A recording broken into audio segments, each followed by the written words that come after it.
Kung kanhi walay tawo ang mga resort ug hotel sa probinsya matag weekdays ug sa weekends lang sila puno. Karon dili na gayud mabakantihan ang ilang adlaw kay gilunsad na sa kagamhanan sa lalawigan sa Sugbo ang Suroy-Suroy Sugbo tour packages. Mahimo na nga makabook ang mga turista nga gustong mobisita dinhi sa lalawigan sa Sugbo sugod karong Marso 22. Adto lang sa discover.cebu.gov.ph aron makapili mo og tour package nga inyong maadtuan. Alang sa mga taga-Luzon, mag-login lang kayo sa discover.cebu.gov.ph at pumili ng tour package para makabakasyon na kayo sa Cebu. Formal nga gilaunch ni atong Marso 16 ang Suroy-Suroy Sugbo tour packages ug ang maayong balita kay dili lang alang kini sa mga turista gikan sa laing probinsya sa nasod apan makaapil usab ang mga taga dinhi sa Sugbo. Ang packages gimugna sa Kapitolyo inubanan sa mga tour and transport operators, airlines ug resort kay sila maoy mitanyag og mga barato nga presyo nga iapil sa packages. Adunay upat ka package nga mahimong pilian. Kini mao ang Southern Adventure A nga magsugod sa dakbayan sa Talisay ngadto sa lungsod sa Santander o Southern Package B nga magsugod sa syudad sa Toledo ngadto sa lungsod sa Alegria.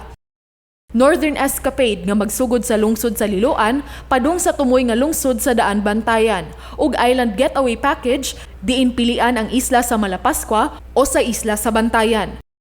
Samtang kadtong gusto lang mag-chill o mag-star sa resort, adunay staycation nga special package alang kaninyo.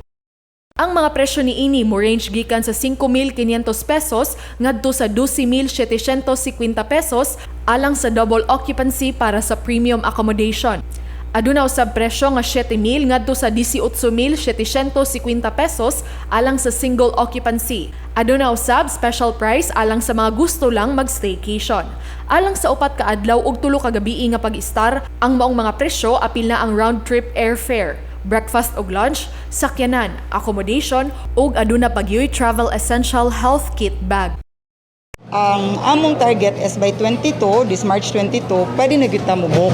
So, ang pinaka first target nato would be March 29 to April 1, na nata arrival from Manila by then.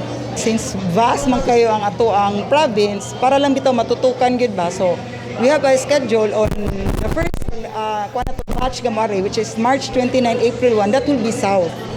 So, the following week, that will be north. Because we really have to give time also for the airline, na magutay mga cut-off kay atong travel agency, they also have to book.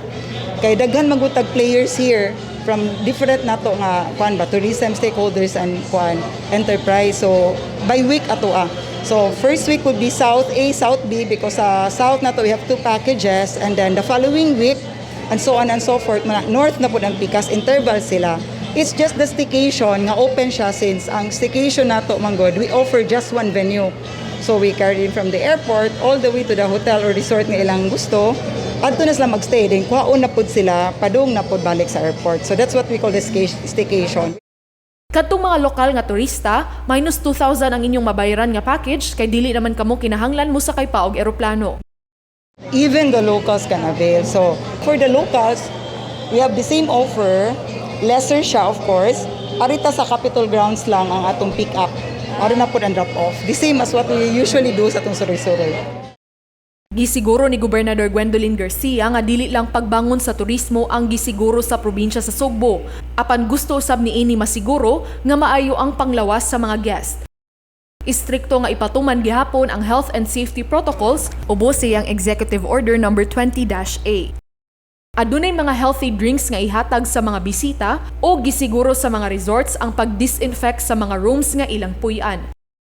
Our direction is to make it as easy as possible for tourists to come to the province while at the same time maintaining the safety of the province.